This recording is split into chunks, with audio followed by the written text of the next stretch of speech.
fight, you know.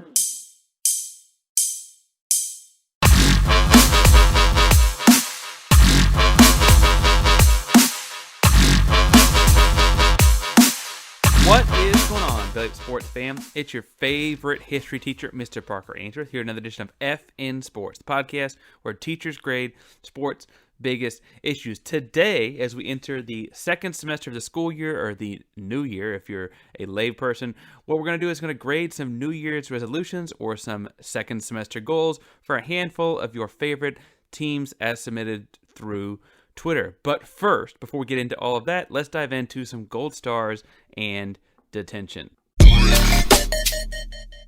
First gold star goes to Jaime Echenique. For those of you that are unfamiliar with Jaime, he is the first Colombian basketball player to play in the NBA.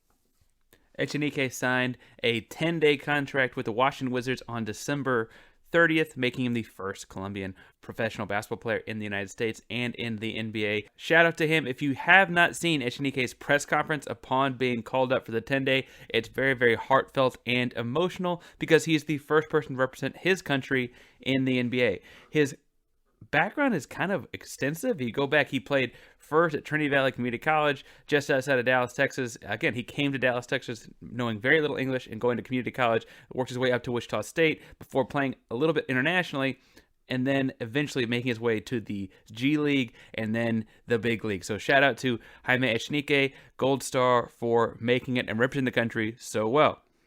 Second gold star is going to go to the Cincinnati Bearcats. Now, I know people are going to rag on them as the first group of 5 team to make the NCAA college football playoff and subsequently being unable to score a touchdown. But I have to say, being a 21-point game with Alabama is as good as a number of Power 5 teams we have seen. We've seen Notre Dame blow bigger leads, Clemson blow bigger leads, and so on. We've seen these teams show up repeatedly and get blown out by 21 or more points. So Cincinnati fits exactly with the motif here.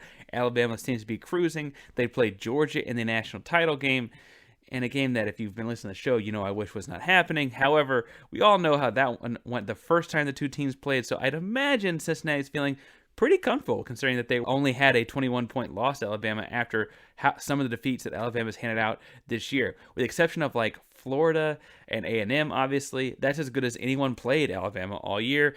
Florida played them to a weird 2-point game earlier this year. I guess you should throw in Auburn and the Iron Bowl rivalry in there as well. Again, went to a couple overtimes. And then A&M, obviously, with the big upset in Aggieland. But outside of that, Cincinnati played them as well as, bluntly, Georgia did in the SEC title game. So shout out to Cincinnati for the great year and great performance on behalf of all Group of 5 schools.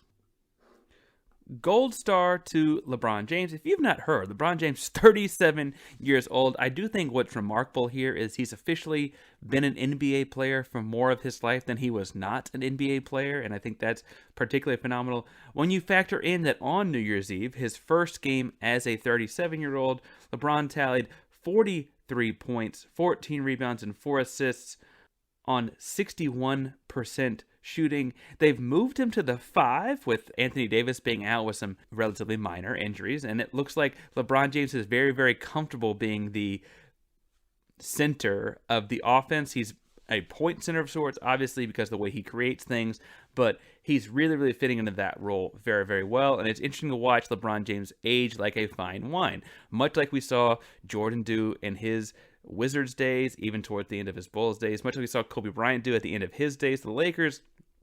You watch these guys go from freak athletes in their early days to now it's methodical, it's back to the basket, he can do post games and turnarounds and stuff from 15 feet away. The difference being that LeBron has also added a 3-point jump shot to his game.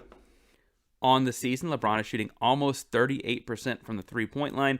That's kind of like guys like Kevin Durant, right? That's the same kind of 3-point shooting percentage. For reference, Steph is just over 40. This is upper echelon of the league 3-point shooting percentage, and LeBron is also playing the center position at the 6'9" and change he is, the 250 change he is. That's a big, big guy doing all the different things on the basketball floor, utilizing a whole different skill set than he would have been using 10 years ago as a member of the Miami Heat or 5 years before that as a member of the Cleveland Cavaliers, right? This is a new evolution of LeBron, truly aging like a fine wine. And again, still putting up ridiculous numbers. The Lakers, we'll talk more about them later, but LeBron James, gold star for continuing to dominate basketball.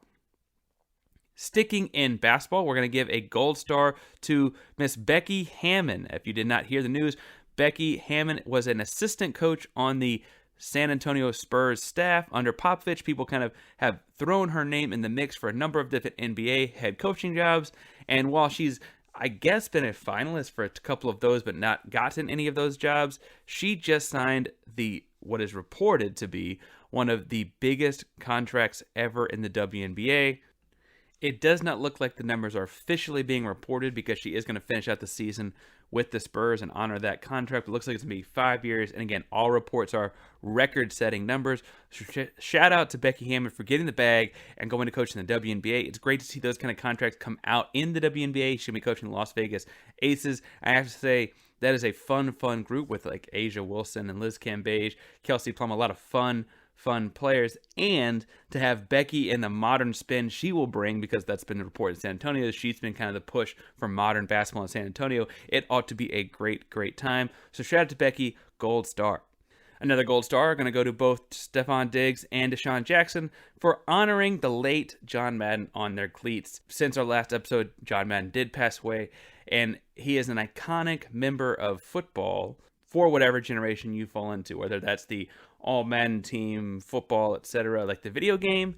That's the more recent generations. He was a iconic head coach. He was even a player. Or if you're younger than that, if you're older than that, you remember back to his playing days. John Madden has been all football all the time. And while he has not been an announcer in the booth for a few years, his name has stuck with, for good reason, the football video game. And so his name will carry on and carry out throughout football's eternity. I really do think that it's interesting to see like what will get named after John Madden in his honor now that he has passed away. Do they name something like the All-Pro team or the Pro Bowl team, the John Madden Pro Bowl team, or the John Madden All-Pro team?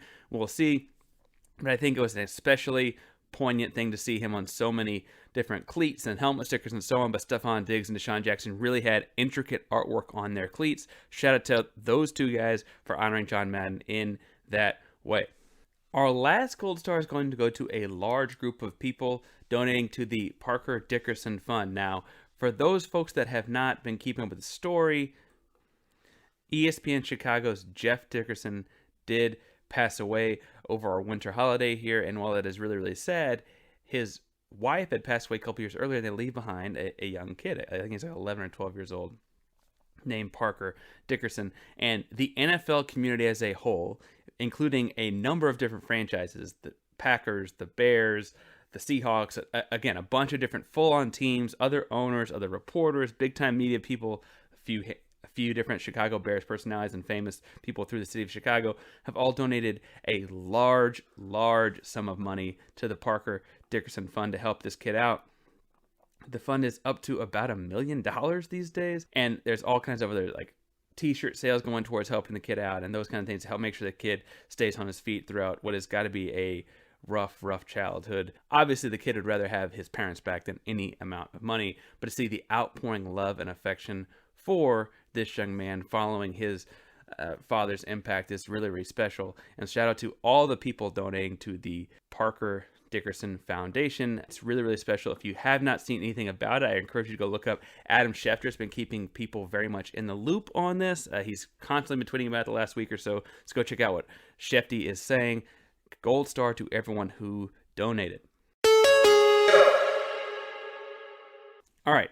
Our first attention is going to be probably the most obvious attention from the weekend, but that's going to basically this entire idea that Kirk Herbstreit ended up being the voice that echoed this over the weekend, but this idea that college football players should be putting themselves on the line for all of these meaningless bowl games. So we're going to give it attention to Herbstreit for saying that this era of player just doesn't love football because of how many guys were opting out of major bowl games that were not college football playoff bowl games.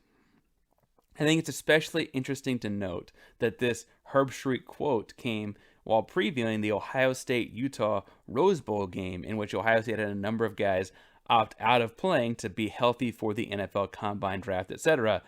and still ended up winning the game 48-45. It was a really, really fun, exciting, high-scoring Rose Bowl game. The product was not hurt. We all enjoyed the Rose Bowl. We saw record-setting performances by both quarterback C.J. Stroud and Jackson Smith-Jigba, and I have to say that Ohio State did all of that and all that fun, and the players that were opting to stay healthy and get ready for the pros got to do that. So especially with that game being the time that Herbstreit brought this up, I just think at this point that there are all these bowl games, with the exception of one, are all broadcast on ESPN. And you have one ESPN commentator say that, oh, well, they're just opting out of all these bowl games that we're airing because they don't love the game anymore, as opposed to this idea that many of these games are meaningless TV fillers for TV contracts. NCAA college football and ESPN have a contract in which they showcase all of these games, and it is in ESPN's interest, and thus Herbstreit's interest, to get the best kids on the field for those games. But that does not mean it's in those kids' best interest. Garrett Wilson is projected to be a top 15, 25, definitely first round type of pick as a wide receiver. If he were to go across the middle and catch one bad hit in that Rose Bowl game, that could dramatically decrease that draft status. That could dramatically decrease that first contract. And we've seen so many guys in the NFL not make their second contract, right? This is not a guaranteed source of income. These kids need to take care of themselves, need to take care of their money. And when they are being projected to do things like go in the first round of the NFL draft, they need to make sure they're protecting that as well. This Herbstreit detention, though, really could get labeled or put on a bunch of people that have this old school mentality of, oh, back in my day. Like, back in your day, there were like 5 bowl games, all right? Chill out, Herbstreit. There's a bajillion bowl games now. Everyone with 6 or more wins gets to play in one. And frankly, we're seeing in the last couple bowl seasons that even a few teams that don't quite have 6 wins will occasionally get called up to play in one, so we can put them on television. These are all money-making endeavors, and the kids, while they're making NIL money, are not making money from these endeavors. Yes, kids are allowed to make money as college athletes now, but they don't make it from the colleges or from ESPN, right? ESPN is paying the schools to put these games on television. That money does not go to the players. They get to do whatever they want, their name, image, likeness, and that's a great thing, but they don't get to enjoy the spoils of this game. So why are they going to go play in this game, again, when it's not playing towards a college football national championship? If anything, I think guys like Herbstreit and people that think like this need to consider themselves lucky that guys are playing in the college football national championship, because again, they don't, like, Cincinnati players don't get a cut of playing in that game against Alabama. Yes, they get some like national notoriety and they can hope that plays into some sort of a name, image, likeness deal, but they don't get money from Cincinnati for going out and getting beat by Alabama, right? Michigan players don't get any money from going out and getting beat by Georgia. Georgia players aren't going to get any money for going out and getting beat by Alabama. Even Alabama players for winning the whole thing don't get some sort of a bonus for winning the college football playoff. If anything, that anyone is playing in these bowl games indicates how many kids care about and love football. Because at the end of the day, it is not in Bryce Young's best interest to go out and play a bunch of football games before he starts getting paid for them in the NFL. We've all seen what he can do. We all know that he's going to be a great pro football player, or at least have as good a chance as anyone in college football does. So why is he out there playing? Because he loves football. Like, I think that that's a really, really understated thing here, is that there are so many players playing who do love football, and it's clear that they all do, because why else would they be doing this if they could clearly go make money or put their career on pause before going and making money? Anyway, that's a long diatribe to say detention to Herbstreit, and while he's not the only person like this, he's the person that said it over the weekend before the Rose Bowl, so detention to Herbs for that one. Okay, another detention that's kind of a blanket detention is going to go to both the NFL and the NBA for their latest COVID protocols. When the CDC bumped the COVID quarantine down to 5 days, as controversial that was for a number of different reasons, but that's not for this show, that was for asymptomatic vaccinated people with the booster, right? Could go down from a 10-day quarantine to a 5-day quarantine, and after those 5 days, you don't need to be wearing a mask, but you're probably okay to go out and do things with the mask on, and so read the fine print, go to cdc.gov, read all the things they have to say. It is an interesting read. But in relation to the NFL and NBA, what they've done is apply that same standard to vaccinated and unvaccinated players, which is actually counter to what the CDC is recommending. And it's really a blatant money grab, because what the leagues are putting up with right now is a swath of players from every team are unable to play because they're even though they feel fine, are going through a full 10-day quarantine. That includes, yes, I know that the NBA and NFL are both over 90% vaccinated, and I don't know what the factor is when you put in a booster because they don't release those numbers, but I will say that taking the CDC guideline for vaccinated players and applying it to the entire league seems short-sighted and seems like an oversimplified version in a way that this could all go south really, really fast. So detention to both the NFL and NBA on that. All right, another detention within the NBA is going to go to Christian Wood. And I know that people who listen to the show know I'm a Rockets fan, and they talked about the Rockets things that went down on Saturday night. So let's break that down a little bit. For those of you that did not hear the whole story on Saturday night, the Rockets were leading the Denver Nuggets at the end of their first quarter. They went into halftime down 20. As far as we're watching on television, they came out almost at the buzzer to start the third quarter, like almost were late to the third quarter. They proceeded to go on and lose by 20. Christian Wood is on the bench the entire second half. Kevin Porter Jr., the team says, is being evaluated for a lingering leg injury. He's not on the bench in the second half. We find out after the game, through some leak, and I can get into all that in a minute if you'd like, that Christian Wood refused to go in the game in the second half. It was not injury management, as the team had said. That Kevin Porter Jr.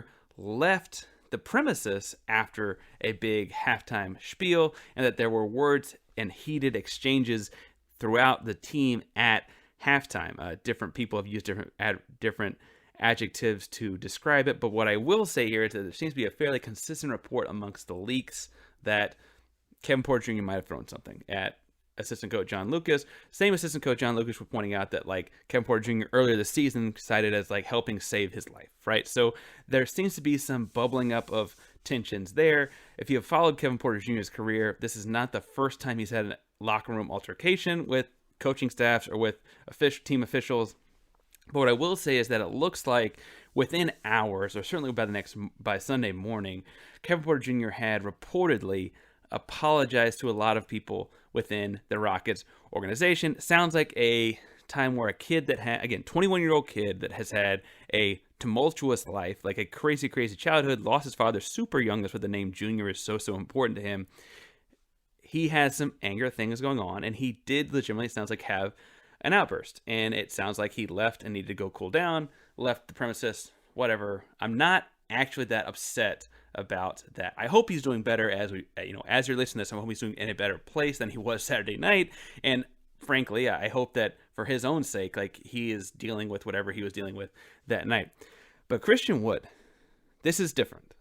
Christian Wood is a 26-year-old NBA player. He's played in the NBA for cumulatively about 5 years. He's been on a number of different teams and seen how teams work, and he has, since the rebuild started, become a de facto leader on the Houston Rockets.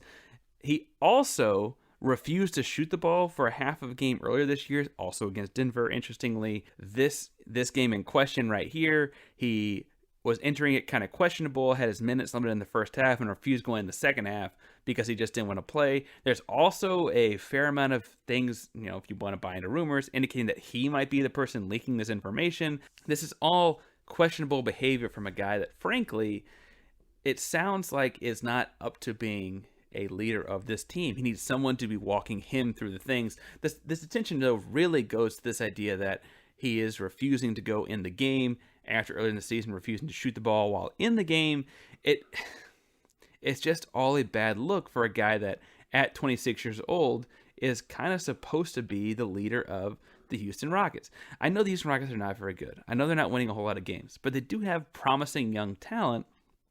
And Wood is supposed to be one of the guys out there that's while he hadn't played in a whole lot of games, is a quasi-veteran for this group.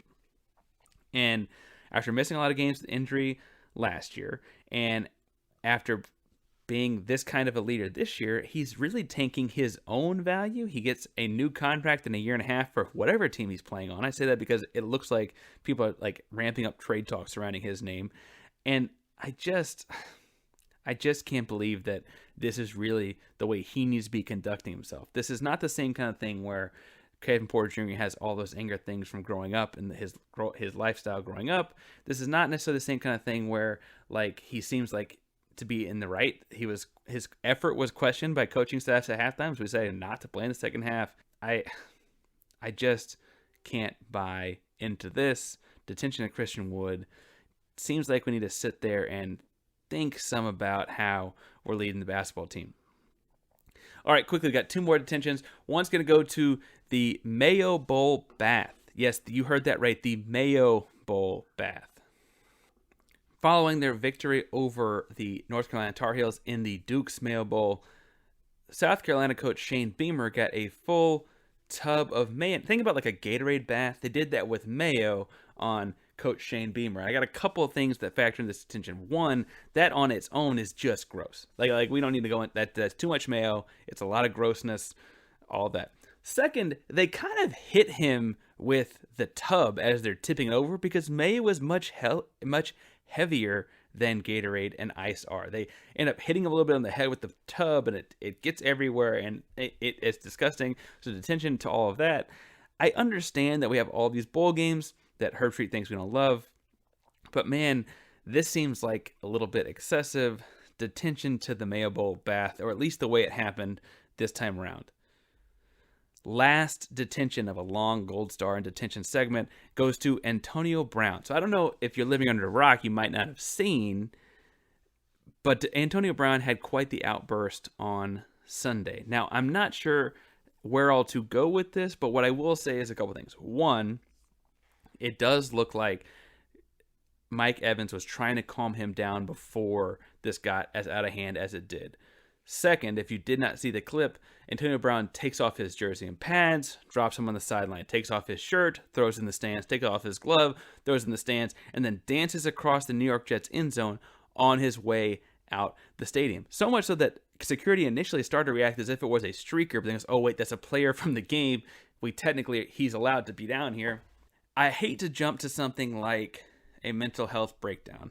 I will say that Antonio Brown had his own traumatic upbringing, living out of the cars and those kinds of things. You know, South Florida kid. We've all seen some of the crazy things that have happened in his NFL career thus far. This seems to be a nail in the coffin, at least for the near future of any football career left in Antonio Brown. Bruce Arians did say after the game that he will no longer be a Tampa Bay Buccaneer. It does look like the Bucs actually end up winning that game with a touchdown thrown to his replacement. So that's its own weird level of pain, but justification and so on. I don't know. I hate to jump to the mental health place of this Antonio Brown thing, but I also don't know what, like, he clearly is. It looks like an outcry. It looks like help me. Like I don't know where to go with this, but I will say is that whatever the case may be, doing this on the sideline, doing this through the end zone, and quitting on the team for whatever the cause is, are detention worthy things. Like, it's not the same as having the outburst in the locker room after the fact. It's not the same as having the big scuffle at practice. It's its own level of selfishness and different. And while what he's doing in detention may be different depending on what the initial root cause of this is, we are going to give Antonio Brown detention after what happened on Sunday. All right, so that was a long Gold Stars and detention segment, but we have a fun episode the rest of the way left for you. We're going to look at a handful of different New Year's resolutions or second semester goals for your favorite teams and players. So without further ado, let's dive into a few of them. Okay, Parker, so the thesis statement for this commercial is James Harden has the best beard in sports. What do you think about that thesis statement? Oh, I give it an A. You know, as a Houston guy, we seem to have an affinity for our beards between guys like him, Dallas Keuchel, lots of big beards in the Houston area. What do you think about the thesis? So I'm a Jets fan, and I absolutely love the beard that Ryan Fitzpatrick has. So maybe I would give Ryan Fitzpatrick the nod over James Harden. But you're talking to a couple of bearded teachers, and we know a thing or two about making sure that you maintain that mane. So check out the Beard Struggle. The Beard Struggle, they make oils, they make balms. They even have this heated comb to make sure that you get your beard straight so that you're looking fresh. I know I've really enjoyed using the oil they make for my quarantine beard of sorts. It's nice and long these days, but it helps keep it nice and healthy and hydrated. And if you're listening to our show, you can use FN Sports 15 and get 15% off your oils, your balms, your shampoos, conditioners, whatever you need to use to keep your beard looking healthy. Absolutely. Check out The Beard Struggle at thebeardstruggle.com. Whether you're just starting to grow or you have a luscious mane already, The Beard Struggle's got all the products that you need. The Beard Struggle. Feast your face. All right, so we have a number of different New Year's resolutions or second semester goals for your favorite teams and players submitted via Twitter. So without further ado, let's dive right into the first one. The first resolution is, or I should say second semester goal, is that the University of Kentucky gets into the SEC football championship. All right, so let's break down how would this happen? What kind of tangible things can the University of Kentucky do for this goal to happen? First of all, they're in the SEC East, and they came in second in the SEC East in 2021. So in 2022, they'd be trying to leapfrog Georgia and get into the title game. Worth pointing out, they did have a top 10 recruiting class as per Rivals rankings. They had 9 4-stars, 10 of the 3 stars, and 6 players in ESPN's top 300. I will say Georgia still ranks ahead of them in all of those things. They were number 2 in the SEC East last year. If they can beat Mississippi State and win that Tennessee rivalry game next season, the only other questionable game does come down to, yes, that big looming Georgia game. They have that Georgia game at home next year. You have to think a number of the current Georgia guys could go pro, but I also kind of think Kentucky probably does too. Obviously, losing running back Christopher Rodriguez will hurt the Wildcats. In his 4 years at Kentucky, he's accumulated 2,700 yards rushing and another 75 receiving. It's really a downhill running style back. I will say that I guess he doesn't have to leave, although I would imagine a running back with 4 years of college football under his belt is probably trying to get paid, especially one that had 1,300 yards on the ground last season. Now, if they can keep transfer quarterback Will Levi on the sidelines next season, he came from Penn State. He did start all 13 games for Kentucky and completed 66% of his passes for 2,800 yards. If he can maintain that same level of production or better next season, I really do think it's worth pointing out that they might have an upswing from second to first in the SEC East. I don't know, but I will say that theoretically that should at least be enough to make it to where they can beat if they can keep on to Will Levi, enough to beat a team like Tennessee and a team like Mississippi State. They just then have to turn around and beat Georgia. Georgia's big run this year was led by, until the SEC title game, a historic defense. Their top 5 tacklers on that historic defense are all pro eligible, and I would imagine all turn pro kind of regardless of the outcome against Alabama in the NCAA title game, because I don't know that their stock will necessarily be higher a year from now, so why wouldn't they go pro? I will say that as I look at the Georgia roster, I don't think it's like they have some big drop-off. I think that it's still likely that they would be favored in a game against Kentucky next year. Now, we saw A&M beat Alabama earlier this year. Upsets happen in college football every year. After all, they are all college kids playing. So if Kentucky can handle business in the Mississippi State game, in the Tennessee game, they run the kind of running attack where, truthfully, once they get up, it would be hard for Georgia to come back. And so I will say that's a feasible goal. That's how I could see it outlined and happening. It's not one I'd put money on in Vegas, but it is one I could see happening. Shout out to the big UK Wildcats. What up, Shaka Cummings? All right, our next resolution is that the LA Lakers find some way to get younger and more energetic. Now, the current LA Lakers are led by LeBron James, who we mentioned in our Gold Star segment is playing out of his mind, especially at a historic pace for a 37-year-old player. How many times can you say that a guy is 37? But he also is putting up things like 43 points on New Year's Eve. The Lakers are the oldest team with an average age of 30. They also have some I say pieces that don't seem to match up, whether that's Russell Westbrook and Anthony Davis or whatever the case may be.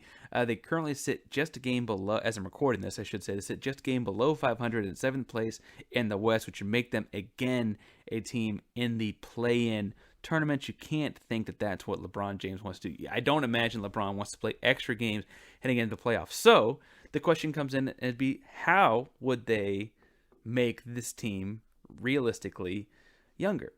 Well, as you look at their roster, they've got, Carmelo Anthony is contributing a lot at 37. LeBron James is contributing a lot at 37. Malik Monk is just 23. I don't think you're trying to cut ties with him. They're playing Avery Bradley a lot. He's 31. They haven't really played Dwight Howard much, but he is 36. DeAndre Jordan playing some minutes with LeBron at the 5. He hadn't played a whole lot. He's 33. Wayne Ellington's 34. Kent Bazemore's 32. Those are the kinds of guys, those role players you got to find new homes for if you want to maintain and keep LeBron and those guys on the team and also get younger, which I think is the goal as I read this resolution. So theoretically, you'd see some sort of a package deal to move on from Avery Bradley, Dwight Howard, DeAndre Jordan, and Wayne Ellington before the All-Star break, before the trade deadline. I will say one thing that makes this much easier for the Lakers to factor in is if, in absentia of Anthony Davis, you can play LeBron at the 5, you don't need DeAndre and Dwight on the roster anymore because you just need one of them to maybe spell Anthony Davis. You also have the small lineup with LeBron at the 5, and all of a sudden, those guys are sitting around watching basketball games. I don't know what team will take them, and I don't know what you'll get back for them, but those are the kinds of trade pieces I see them needing to move. I also could just see them moving someone like Darren Collison and Avery Bradley in a package with Malik Monk and bringing back some younger wing player, and then the team theoretically getting the Malik Monk is thinking they've got some sort of a piece for their own team. I just don't know how many, again, trade partners are out there for these types of pieces. Then you jump into, well, what about their more known pieces? Could they potentially actually move Russell Westbrook in that giant contract at the trade deadline? I just don't see it happening. Could they move Carmelo Anthony, as productive as he's been? Could they move Carmelo Anthony because someone might actually want him on their team? I just don't see that happening. I just don't know how this resolution or second semester goal happens for the Lakers. I could see it happening, if anything, just because it seems to always happen for LeBron. We saw it happen in Cleveland. We moved out half the team mid-season that went to the finals. We've seen it happen in Miami, where between the first championship run that they lost to Dallas and the last championship run where they lost to San Antonio, more than 10 roster spots, I should say, changed over, right? That's a very, very different team by the fourth championship run. I can't foresee, unless it's some team that actually wants a package around DeAndre Jordan or a package around Dwight Howard or whatever the case may be, I just don't see how it happens. It would take something like a disgruntled, we mentioned Christian Wood in our detentions. Does he find his way to LA because hometown kid DeAndre Jordan was come back to Houston and they find some sort of a thing there? Do they finally get Dame Lillard upset enough in Portland that he wants to find his way to LA? He's an Oakland kid, but that's not so far away. The Lakers are a dream team for most California kids. They find some way to get a Bradley Beal because Washington's like, you know what? This was fun, and that start of the season thing was fun while it lasted, but it's not really working the same way anymore. I don't know how those things work out. It seems like it'll take a disgruntled star on another team to get swapped for those pieces, and I don't know that they necessarily get to pick who that guy is. The only reason I'm not betting against this happening is because they've got LeBron. All right, our next resolution comes from an Eagles fan asking the Eagles keep doing what they're doing, which is scraping by and kind of clawing their way into a wild card seat in the playoffs. As we record this, they did just beat the Washington football team and have a big showdown with the Dallas Cowboys next weekend. I will say that Jalen Hurts has grown up a lot in his first full season as the starter. I also think it's interesting to watch the way that they play football games because they don't seem to do the same thing week to week. Some weeks they seem to be a run-heavy team. Some weeks they let him air it out to Devontae Smith. And I guess that could work and make their way into the playoffs. Now, to keep on doing what they're doing longer term, because again, there's a lot more football games left in the fall of 22 than there are in the winter of 22. It looks like to me they're going to need to continue to build around Jalen Hurts' strengths. I think he's done enough in his first full year as a starter for them to feel comfortable moving forward with him. That means getting some youthful tight ends, right? They got rid of Ertz. They want to bring in some guys to replace them. That's fine. They need to make sure they put the right kind of guys that can, maybe not burners that go 4-4. They don't need receivers like that, but they do need someone that can both block when Hurts is a runner and go and catch passes in the play action game.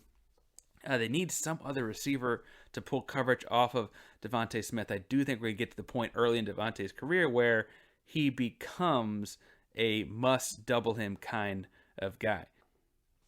If he's going to become a must double him kind of guy, then theoretically you're going to have someone to make the defense pay when they're doubling Devontae. He's leading them in most receiving categories, and I'd imagine that continues for the majority of his career as long as he's an Eagle. He's got some great chemistry with Jalen Hurts. Obviously, that dates back to the Alabama days, but I think that you've got to find some underneath type guy to make sure they take coverage off of him or makes them pay what they don't. And then you also need the tight ends that play into a Jalen Hurts style of offense. I think that they seem to be dedicated to that, but that's how I see this team continue to, quote, do what they're doing. As far as the playoff goes, if they're happy in their first full season of Jalen Hurts making the playoffs as a wild card team, next season I would assume they at least want to make it more securely. They're kind of at that fringe right now, but they may make it, they may not. And I think that next season they want to at least be more secure, if not win the NFC East, because the NFC East seems to have a different winner every year, and continue to grow from there. But if they're trying to follow that upward trajectory, I think they're really a lot more focused on draft and free agency and next fall, because I think that this season seems to be kind of wrapped up as far as the direction it's going. I don't see them making some big crazy playoff run. I just don't. And so that's where I see that one going. All right, the resolution we have from a Steelers fan is to get a new quarterback. And the shame here is that I'd agree. Not only is Big Ben literally going to be done, it sounds like this is the last season, he probably should have been done a while back. What I will say in looking at the Steelers is I don't know who that quarterback is going to be. So I would look at, is this Aaron Rodgers development in Green Bay real? Is he going to potentially end up leaving? I could see him fitting in the Steelers in a lot of different ways on the field, right? Him playing with Juju, him playing with Claypool, him playing with that offensive line, him playing with Najee in the backfield. Those things seem to fit to me. What doesn't fit to me is Aaron Rodgers and Mike Tomlin. Mike Tomlin doesn't seem to be the kind of guy who's going to appreciate the Aaron Rodgers nuance, for lack of a better phrase. But what I will say is that on the field stuff is so good for that matchup that may trump all of the other options. I also look at other quarterbacks that may be available. Like, do they go get a Russell Wilson to come in? Russell Wilson is maybe not as good as a fit as Aaron Rodgers in the on-the-field stuff, because who could be, but Russell Wilson's a good fit. He's still a big receiver like Claypool would fit, kind of like the way that DK Metcalf fit. A fast receiver like Juju Smith-Schuster may fit in the same kind of way that a Tyler Lockett or somebody like that fits in. The other thing I think that's bigger here than Rodgers is Russell Wilson, between the years, fits perfectly with a Mike Tomlin style team, right?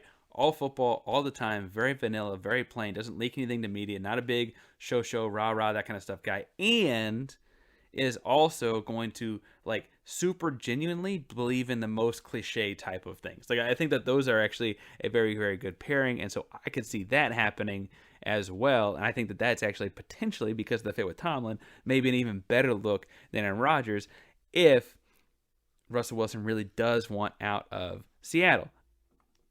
The unfortunate thing for the Steelers in drafting a quarterback, something like that, is I don't see this rookie class of quarterbacks having the same kind of oomph that we just had from all the guys drafted last year. There's not a Mac Jones, there's not a Trey Lance upside, there's not a Zach Wilson upside. There doesn't seem to be those kinds of guys. I will say that they might want to go the trade up and get the Kenny Pickett route because he's from Pittsburgh and all those kinds of things, but I don't know if he's worth trading up for. I don't think that Malik Willis at Liberty is worth trading up for.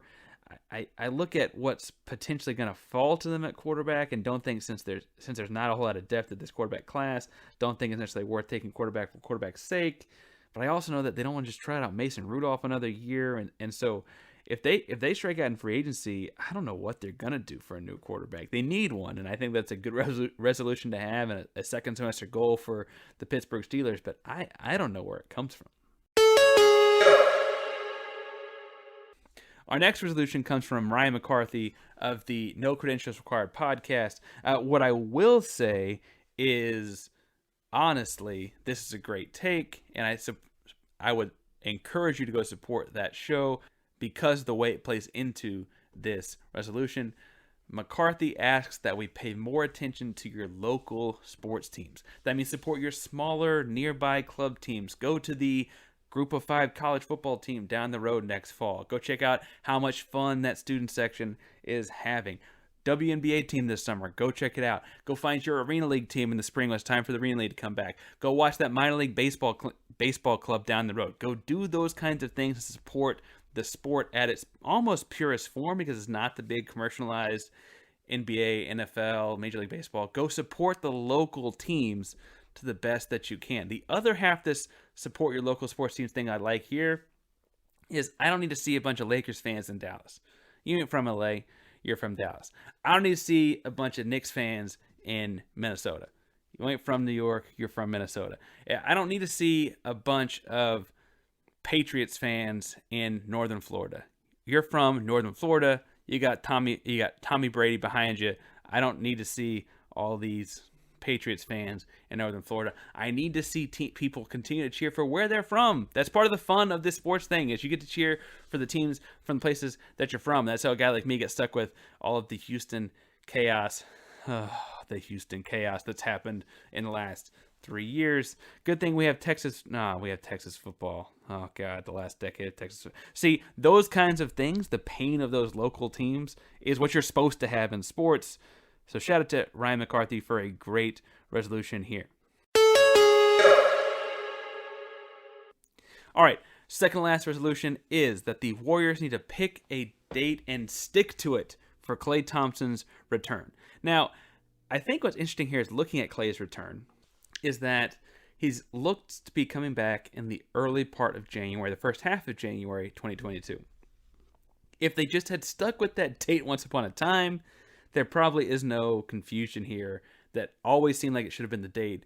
There was just this weird hope recently that he might have come back in December. He might come back. Like, they should have never had that kind of stuff come out. They should have just stuck with mid-January 2022. And then if he came back on January 3rd, it would have felt really, really cool. So as far as the resolution goes, I think that this speaks to a broader thing, and that teams need to just be honest about what's happening there, right? Like, guys need to understand that teams need to understand that they're not going to be able to force these guys up and speed up science. Klay Thompson needed a full year. He had another major leg injury. He's coming back from 2 in a series of 3 years. He needs to come back when his body's really healthy. Leaking these things and trying to force it to happen quickly doesn't help anyone. I think this is the kind of thing that's going to work itself out, though, when he comes back by the end of the month. So as far as the resolution goes, it really falls to the franchise and more like, be honest. All right, our last resolution, and an interesting one, comes from a Bulls fan that asked the Chicago Bulls to take advantage of the clout they've built up through the buyout market when the time comes. Here's what I will say about the Bulls and the franchise as they're building it. This does look like a fun team to play for, and I think that this fan is right. They need to really lean in to being that fun team to play for, because frankly, Chicago isn't some free agent destination. Like, Dwayne Wade wanted to go there once upon a time because he was from there, and there are a number of different players from there. I mean, you could talk about Anthony Davis and those kinds of things. Not that he's a buyout candidate, but without being from there, what's your incentive to go spend the coldest 6 months of the year in Chicago? Like, what else is going to bring you to there? Yes, baseball season's fun, but that's the opposite side of the year of the time you're an NBA player. You can live in Chicago in that offseason if you really want to, for whatever reason. As far as attracting NBA players, this gets to be a little bit more complicated. I will say that if they have a fun team, that could be different. Like if Billy Donovan can turn into being a fun type of coach to play for, it can at least come off like that at the buyout market, they may be able to pull in the types of guys that like Brooklyn did a year ago. If DeRozan and Levine and Ball can continue to look like they're having fun as backcourt players, maybe they can pull in those rotational pieces for the 6th, 7th, 8th men to come off the bench and help them out. Same with Caruso, if he looks the kind of guy that people wants to play with. If Nikola Vucevic can continue to be the kind of fun, crafty big, I know it's weird to think of him as a 10-year pro, but he's kind of built up some cred in the league as a guy that does his job. If he can have more personality and have fun with it the way that Lonzo Lobs to Zach LaVine are, if they can become a fun team to be a part of, they really might pull in buyout type guys the way Milwaukee and Brooklyn did last year. Right? Last year felt like an arms race between Brooklyn and LA. Milwaukee got a couple trades down the stretch that really helped them flip things around too. If they can build up that kind of a resume, they really might be able to make a real push for this. I will say that I think Bulls fans are going to be disappointed if they keep the same roster and don't add anything to it, because yes, they sit atop the East right now, but there are like playoff ready teams that are built for the playoffs and stuff like that, and they're not the Knicks from a year ago, but they could have the same kind of disappointment with a second round exit, I think. And so they will need to do something at trade deadline at buyout market to keep that from happening. And I think that this fan is right. If they can continue to build off of the clout that they've got, the fun they have, the DeMar DeRozan buzzer beaters and back-to-back days and so on, and really build a fun atmosphere, they might be able to pull in some of those veterans like, ooh, let's go join the Chicago Bulls and join the history and those kinds of things. So I think that's fair, and I think the way they do it is by having personality and spunk. They got a bunch of guys like Vucevic, DeRozan, and even Donovan to an extent, that Coach Billy Donovan, I should say, that all have like very monotone, cool, calm, collected, don't show a ton of emotion. Like, no, like let that out and be a part of that fun atmosphere that like Zach LaVine's playing style wants to do, and you really might be able to pull somebody in. Friends, that was another edition of F in Sports. Do you feel like you have some idea of what you want your team to be doing in the second half of the school year as we set some new semester goals, or I guess a New Year's resolution for the year 2022? If you think of one, make sure to find us on Twitter at FNSports2 and let us know what you're thinking about for your team. Maybe it gets its way into another episode someday. Again, that's at FINSPORTS2 on Twitter. We're also on Instagram at F_in_sports. So make sure you follow us there and let us know what you're thinking as far as resolutions for your favorite players or teams. If you're looking for me and my personal stuff, you can always find that at Ainsworth512. It's at PAINSWORTH 512 on Twitter and Instagram. That's where I'll be sharing the latest things as far as things I've been writing, recording, working on, L's on sneakers, disappointed thoughts about the Houston Rockets, and so on. You can find all those things at Ainsworth512 on Twitter and Instagram. Again, the show is at FNSports2 on Twitter and at F_in_sports on Instagram. Through those social media handles, you'll be able to find all the links to our sponsors and the links to our merch store. Yes, we are running a very special role models campaign for the Big Brothers Big Sisters of America Foundation this January, as it is National Mentorship Month, and so we're going to help support those mentors over there. Make sure you grab a shirt, sweatshirt, etc. to support Big Brothers Big Sisters of America. Make sure that wherever you're listening to this, on YouTube, Spotify, Apple, wherever you like, subscribe, rate, review, do all those wonderful things that help out the podcast. And whatever you do when it comes to sports, don't flunk with us. Later, guys.